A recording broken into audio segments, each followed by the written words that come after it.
नमस्कार मंडळी. एक काल्पनिक कहाणी. स्त्रीची कहाणी सुंदर, मनाला वाईट वाटणारी. एक काल्पनिक कहाणी आहे. माझ्या मुलाच्या लग्नाला जायला मला लाज वाटत होती, कारण माझी साडी जुनी होती.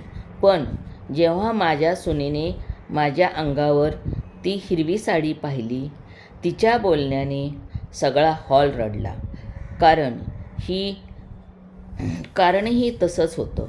पण माझं नाव सुमित्रा देवी, वय 60 वर्ष, साधी बाई, बाजारात भाजी विकणारी. माझ्या मुलाला एकटीनंच वाढवलं. आज त्याचं लग्न त्याच्या आवडत्या मुलीशी म्हणजे प्रियाशी होतं. ती एक श्रीमंत घराण्यातली आणि डॉक्टर होती. लग्नाच्या 3 महिन्यापूर्वी माझ्या मनात किती धुकं पसरलं. लग्न खर्च याची भीती नाही, माझ्याकडे घालायला काहीच नव्हतं असं नाही. माझ्या मुलाने मला नवीन साडी घेतली असते, पण माझ्याकडे जी साडी आहे त्या माझ्या आठवणी आहेत. म्हणून मी माझ्या तरुणपणातील एक हिरवी साडी होती, हलकीशी भरतकाम केलेली, थोडी जुनी वाटत होती, पण त्यात आठवणीने भरलेली. माझा मुलगा जन्मला तेव्हा त्याने ग्रॅज्युएशन केलं तेव्हा दोन्ही वेळेला मी ही साडी घातली होती. लग्नाचा दिवस उजाडला. हॉल लाईट, संगीत, हळदीचा कार्यक्रम चालू होता. सगळे झगमगते कपडे घालून उभे होते आणि मी मात्र माझ्या आवडीच्या साडीत होते. लोक मला पाहत होते, कुजबुज करत होते. ही नवरदेवाची आई असावी असे म्हणत होते. कपडे तरी चांगले घालावे. मी हळूच हसले. माझ्या मुलाला माझा कमीपणा वाटू नये म्हणून. तेवढ्यात माझ्या समोर आली प्रिया, माझी होणारी सून. लाल साडी घातलेली अगदी राजकन्या दिसत होती. ती आली, माझा हात धरला. घाम आणि कष्टाने कठीण झालेला माझा हात तिने हातात घेतला. ती हळू आवाजात म्हणाली, आई, हीच साडी ना जी तुम्ही तुमच्या मुलाच्या जन्माच्या वेळेस घातली होती. मी दचकले.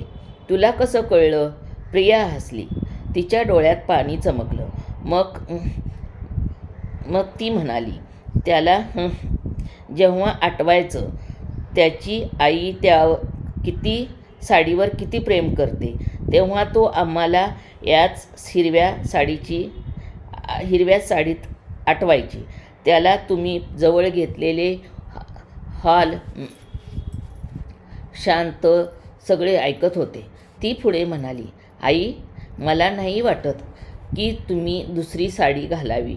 ही म्हणजे तुमच्या मुलाच्या प्रेमाची, त्यागाची कहाणी आहे. याहून सुंदर कपडा जगात नाही. आणि तिने मला सगळ्यासमोर मिठी मारली. तेवढ्यात माझा मुलगाही आला. आई, ह्या हिरव्या साडीमुळे मला नेहमी आठवत तुझ्या प्रेमासारखं सुंदर रंग नाही. लग्नाचा विधी संपल्यानंतर लोक माझ्याकडे येऊन म्हणू लागले, खूप छान दिसताय. तुम्ही हिरवा रंग भारी शोभतोय, अगदी आयुष्याच्या रंगासारखा. रिसेप्शनमध्ये तर प्रिया माईकवर जाऊन म्हणाली, आज मला या स्त्रीचा अभिमान आहे. त्यांनी डिझायनर साडी घातली नाही, पण यांच्यामुळे मला एक असा नवरा मिळाला जो स्वतःच्या प्रेमाची किंमत जाणतो. मला कोणाच्या पाऊलखुणा चालायचं असेल तर ते आई सुमित्रा यांचं त्याग, प्रेम असेल.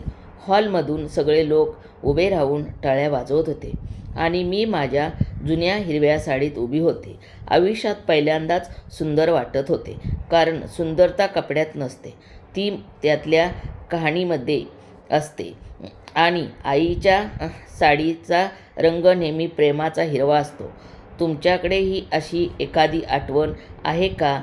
तर हृदयात ताजी करत राहील असेल तर कमेंट करा आणि सांगा. आवडल्यास लाईक करा, शेअर करा आणि सबस्क्राईब करा. बरोबर ना?